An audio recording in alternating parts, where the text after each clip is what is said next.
Yeah, I have a reasonably big position in miners, and actually, I had my daily dirt nap conference a couple of weeks ago. I had a mining expert speak at the conference. The thing about mining as a business is that it takes 20 years to bring a mine That's into true. production. 20 Yeah. years, right?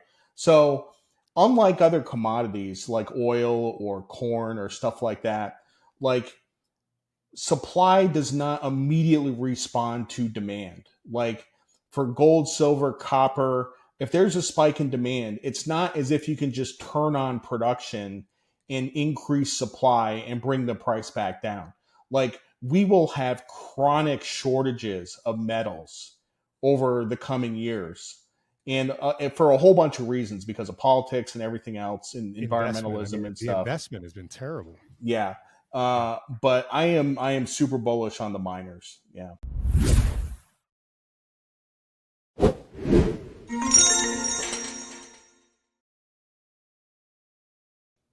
Is there an emerging market or another nation out there that you really like the demographics, you really like the resources, you really like the setup, the way China moved over the previous 20 years and just grew exponentially?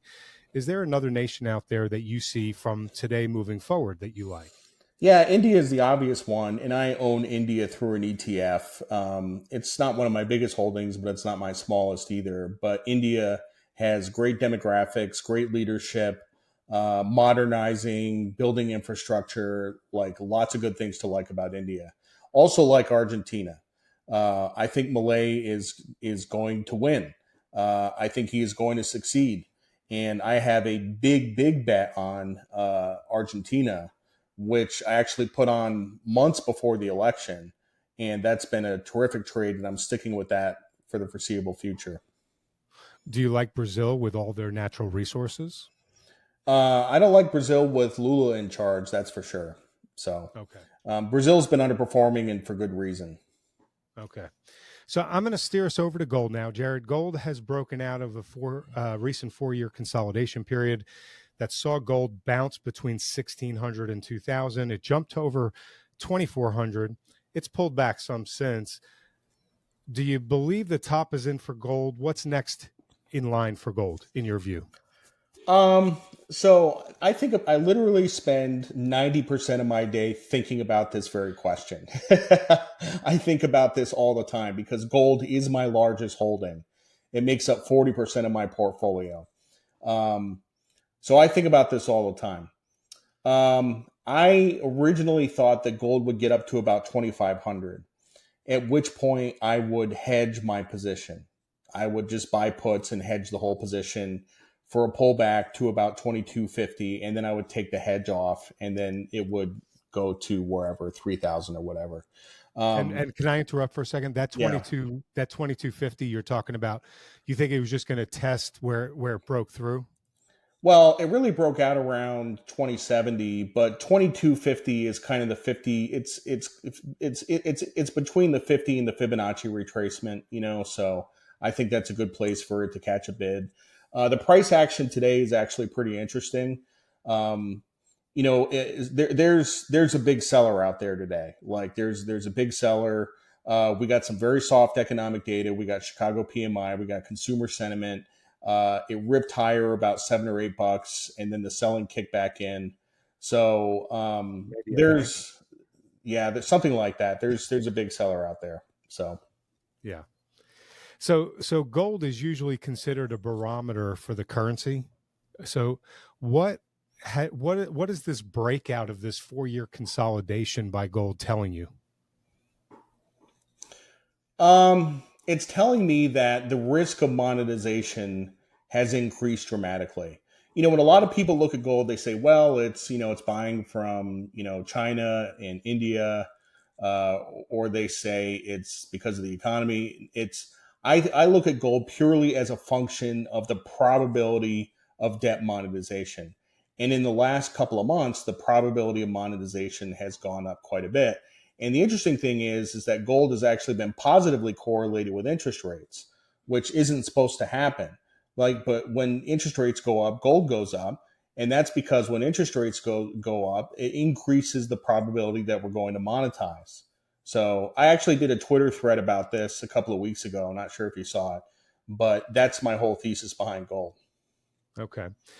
Um, so you recently wrote, I would never suggest hodling anything, not Bitcoin, not gold, not stocks.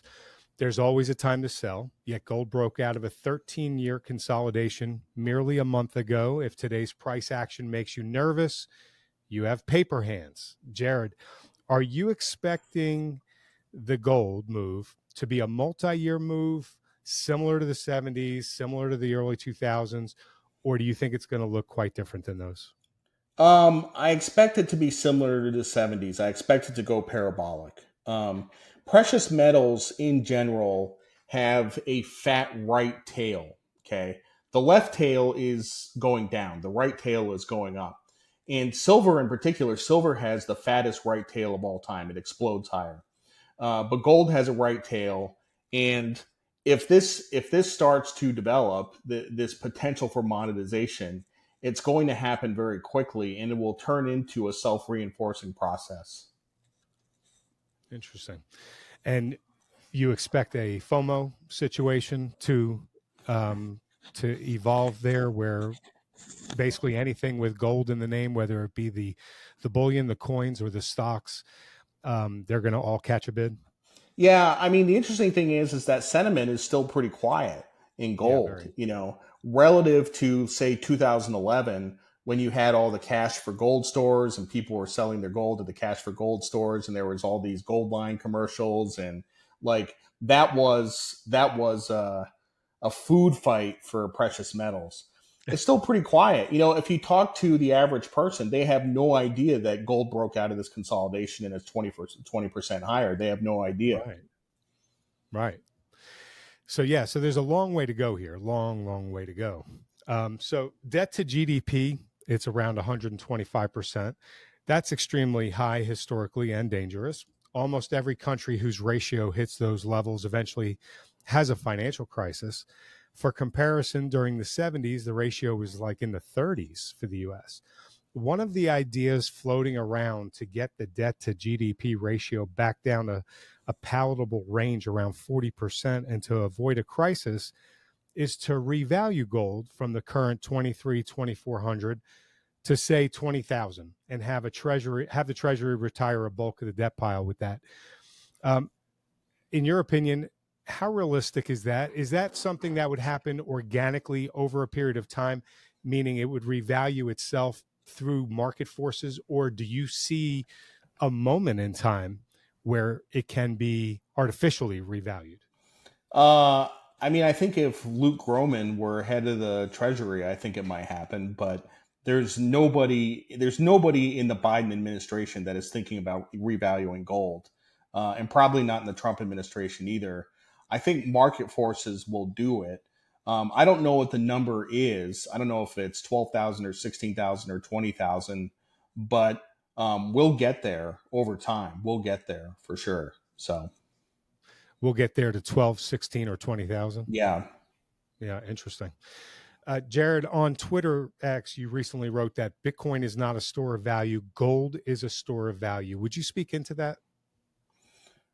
Well, I mean, it's actually it's playing out before our eyes. We have these geopolitical tensions. A couple weeks ago, when Iran attacked Israel and then Israel responded, gold went up and Bitcoin went down. Bitcoin trades with risk. It's essentially a tech stock. Now, I understand the thesis behind Bitcoin. It's finite. You have 21 million Bitcoins. It should technically be a store of value, but it trades like a growth stock, right? So it's not behaving as if it's a store of value. And the interesting thing is that Bitcoin has outperformed gold for the last X number of years, but in the last couple of months, gold has actually outperformed Bitcoin by quite a bit. And if you look at a chart, it kind of goes like this, and it's turning up. And we're starting to get gold outperformance over Bitcoin, and I think it's going to continue for a while. So. That's interesting. So Ray Dalio, the founder of the world's largest hedge fund, Bridgewater Associates, he's spoken about how everyone needs to have a 10 to 15% gold overlay on their portfolio. In your opinion, is this an appropriate allocation for the average investor? And can you share with everyone why everyone needs to own gold? Well, so gold. Look, I'm a Super Bowl on gold. I have been for years. Gold. The best way to explain gold is you need it in your portfolio because it is the best diversifier of any asset. It absolutely is the best diversifier. And mathematically, what that means is gold is not correlated to anything. It's not correlated to stocks. It's not correlated to bonds. It's not correlated to other commodities. But sometimes it is correlated, but the correlations are not stable. Like if you go back to 1999, gold was negatively correlated with stocks. Now it's slightly positively correlated with stocks. The correlations are not stable over time. So if you have 20% gold in your portfolio at all times, like it reduces the volatility of your portfolio. It is the best diversifier on earth. Yeah, so I'm hoping everyone hears that because I think it's so critical that everyone owns gold. So so it sounds to me like, from what Ray Dalio is saying, 10 to 15%, you'd even recommend more. 20 is the number. Yeah. 20 is the number. Interesting. So when gold establishes that it is in fact in a bull run, silver always follows. It lags behind, but it does follow. $50 silver in 1980 is worth almost $200 today. Yet silver trades currently closer to 26, 27. So an 8 to 9 times move in the metal would only bring it up to its inflation adjusted high set more than 40 years ago. Silver is a critical industrial metal for electrification of everything, for the military industrial complex and the green movement. It's also still somewhat considered a monetary metal, especially in times of crisis. In your opinion, can silver make it back to or exceed its inflation adjusted highs of about 200? And really, what's next for the silver metal? I don't have as strong as an opinion about silver. I mean, inflation adjusted, it is super super cheap. And I have silver coins, right? I have like silver eagles and silver maple leafs and stuff like that. And I hold up a coin and I'm like, wow. Like somebody has to dig this out of the ground and mine it and refine it and smelt it and make coins out of it and it's worth 28 bucks. 28 bucks. I'm like, how incredibly cheap is that? And silver has been cheaper in the past. Like, I don't know if you know this, but Warren Buffett bought a couple billion ounces of silver when it was trading at $3 and then he sold it at $6. I mean, but he's a value investor and he was like, silver, $3 an ounce, like wave it in. Like, like, how much can I buy? You know? So I kind of feel the same way about it. I think it's cheap on an absolute basis. Um, And but the floor for, I'm sorry to interrupt, the floor for production is real close to the price where it is now. I think it's maybe around $24, $25. yeah, yeah. I mean, I understand the bull case very well. It's just that silver has humiliated investors for the It's last true. 13 years. I mean, gold has humiliated investors, but silver has been worse. Silver has just been abusing people for the last 13 years. And I have some, and it's for me, I call it a back book trade, right? Like I don't even have it on my screen. I don't look at it. It's in a safe and I just don't think about it. I don't think about it. If it gets to $200 an ounce, I'll take it out of the safe and I'll sell it, right? But I'm like I just don't watch it because it's been so brutal, you know. Yeah. Yeah, that makes sense. So before we move on from the precious metals, what's your thesis on the miners versus the royalties versus just owning the metal itself? And from a speculative perspective, do you periodically invest in miners? Yeah, I have a reasonably big position in miners and actually, I had my Daily Dirt Nap conference a couple of weeks ago. I had a mining expert speak at the conference. You know, the thing about mining as a business is that it takes 20 years to bring a mine That's into true. production. 20 Yeah. years, right? So, unlike other commodities like oil or corn or stuff like that, like supply does not immediately respond to demand. Like for gold, silver, copper, if there's a spike in demand, it's not as if you can just turn on production and increase supply and bring the price back down.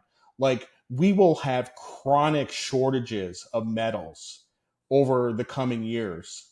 And for a whole bunch of reasons, because of politics and everything else, and Investment. I environmentalism mean, and the stuff. investment has been terrible. Yeah. Yeah. But I am super bullish on the miners. Yeah. Okay. Do you see that as a similar setup to, from 2000 to 2011? It'll be more of a longer term, or do you see it more of a short term, like 2009 to 2011? I don't know. I You don't don't know. know. Yeah. Okay. All right. So, a valuable lesson from the 70s that's particularly relevant today: gold and commodities consistently outperformed while tech stocks endured numerous setbacks. Some believe that a new commodity supercycle is dawning. The massive underinvestment in them over the last 10 to 15 years is coming back to roost as supply is being crunched at the very time when the demand is rising.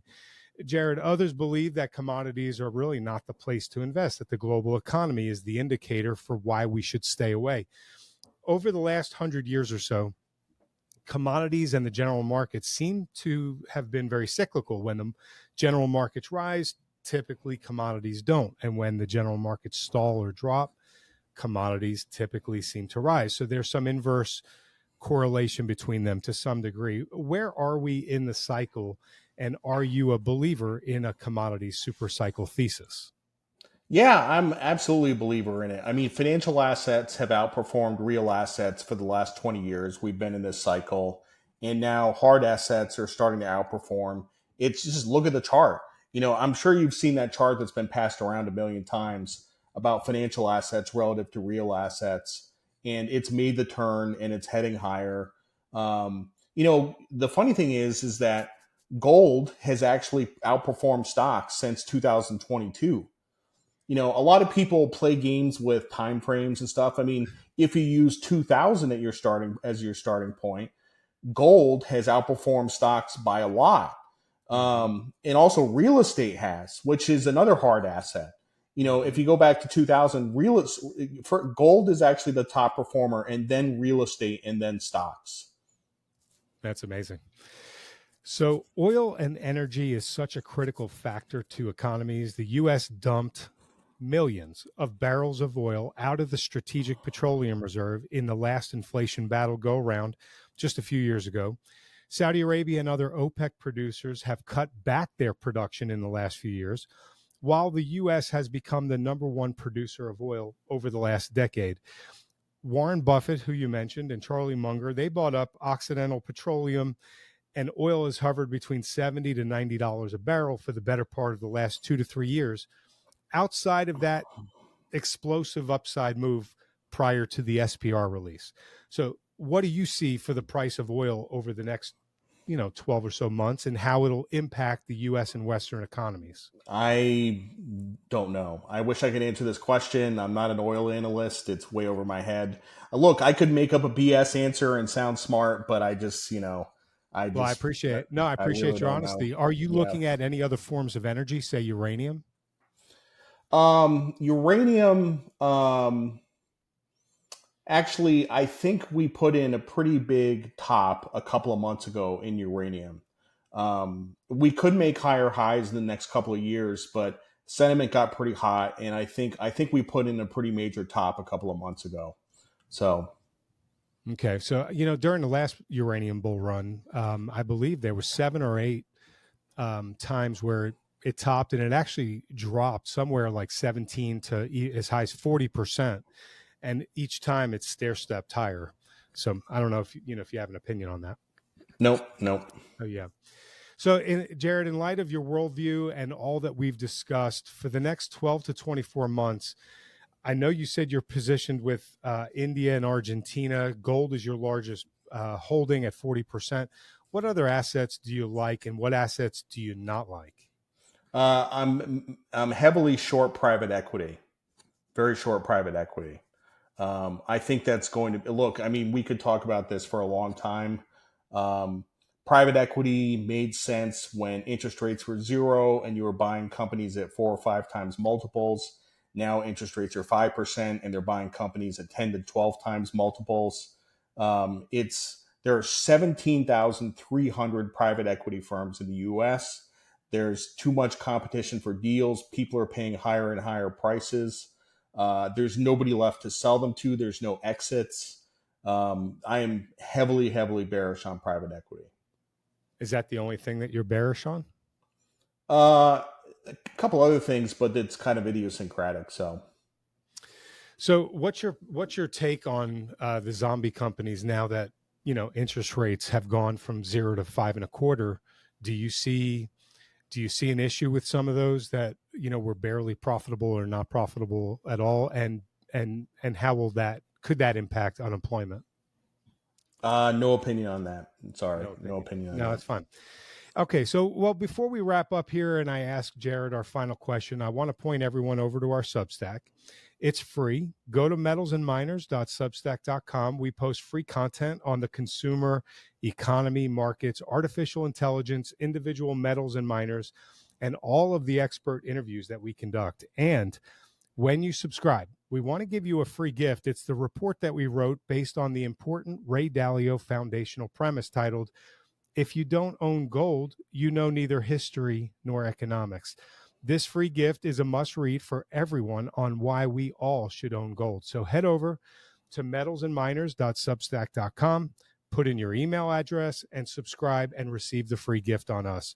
Also, if you've enjoyed this conversation with Jared as much as I have, please let him know by hitting the like and subscribe button and leaving a comment below the video. So to wrap up our discussion, Jared, I've got a two-part final question for you. You've recently written that you're an 80% solution guy. Will you speak into this, why that's so powerful? And you also shared about keys to a stress-free financial journey. Could you share on that as well? Well, I'll skip the 80% solution. You can actually find that on my Substack. But I recently came out with a book called No Worries, How to Live a Stress-Free Financial Life. And the purpose of that book, most of the personal finance literature out there focuses on how to end up with the most money. But how to end up with the most money might actually put you in a position where you're experiencing a lot of financial stress. So that's what the book is about. It's really about focusing on the big things and not the millions of tiny financial decisions that you make on a daily basis. That's good. That's outstanding. Jared, thank you for coming on to the Metals and Miners podcast, for being so generous with your time, your analysis, your ideas. It's been really good to spend this time with you. Would you please tell the viewers any final thoughts that you want to share with those tuning in, where they could learn more about your work and how they can connect with you? Yeah, so if you want to subscribe to the Daily Dirt Nap, it's dailydirtnap.com. It's my newsletter. If you mention the podcast, I'll give you a discount, but it's a daily newsletter on financial markets. I really focus on sentiment. You can follow me on Twitter at dailydirtnap. And like Gary said, I have 4 books, and you can find them all on Amazon, and I got a 5th one coming out in November. So that's awesome. Well, everybody, you need to go follow him. I'm going to put all the information on the screen and in the description of the video. He's not just a wealth of very important information and wisdom. He's also quite funny. So it's important to follow Jared. Jared, thank you so much. I look forward to having you back on. Thank you for being here with us, and everybody else, thank you for watching. I want to point everyone over to our Substack.